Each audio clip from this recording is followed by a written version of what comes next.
السلام علیکم۔ نمازی اور شیطان کا واقعہ۔ ایک شخص اندھیری رات میں فجر کی نماز پڑھنے کے لیے گھر سے نکلا۔ اندھیرے کی وجہ سے اسے ٹھوکر لگ گئی اور وہ منہ کے بل کیچڑ میں گر گیا۔ کیچڑ سے اٹھ کر وہ گھر واپس آیا اور لباس تبدیل کر کے دوبارہ مسجد کی طرف چل دیا۔ ابھی چند قدم ہی چلا تھا کہ دوبارہ اسے ٹھوکر لگی اور وہ دوبارہ کیچڑ میں گر گیا۔ کیچڑ سے اٹھ کر وہ پھر دوبارہ اپنے گھر گیا، لباس بدلا اور مسجد جانے کے لیے دوبارہ نکلا۔ جیسے ہی وہ اپنے گھر سے نکلا تو اس کے دروازے پر اسے ایک شخص ملا جو اپنے ہاتھ میں روشن چراغ تھامے ہوئے تھا۔ چراغ والا شخص چپ چاپ نمازی کے آگے مسجد کی طرف چل دیا۔ اس مرتبہ چراغ کی روشنی میں نمازی کو مسجد پہنچنے میں کسی دشواری کا سامنا نہیں کرنا پڑا۔ وہ خیریت سے مسجد پہنچ گیا۔ مسجد کے دروازے پر پہنچ چراغ والا شخص رک گیا۔ نمازی اسے چھوڑ کر مسجد داخل ہو گیا اور نماز ادا کرنے لگا۔ نماز سے فارغ ہو کر وہ مسجد کے باہر آیا تو وہ چراغ والا شخص اس کا انتظار کر رہا تھا، سبحان اللہ، تاکہ اس نمازی کو چراغ کی روشنی میں گھر چھوڑ آئے۔ جب نمازی گھر پہنچ گیا تو نمازی نے اجنبی شخص سے پوچھا، آپ کون ہیں؟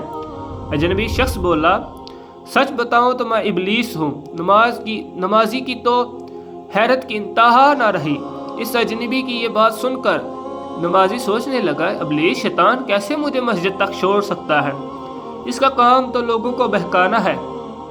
تو اس شخص نے بڑی حیرت کے ساتھ ابلیس سے پوچھا، تجھے تو میری نماز رہ جانے پر خوش ہونا چاہیے تھا، مگر تم تو چراغ کی روشنی میں مجھے مسجد تک چھوڑنے آئے۔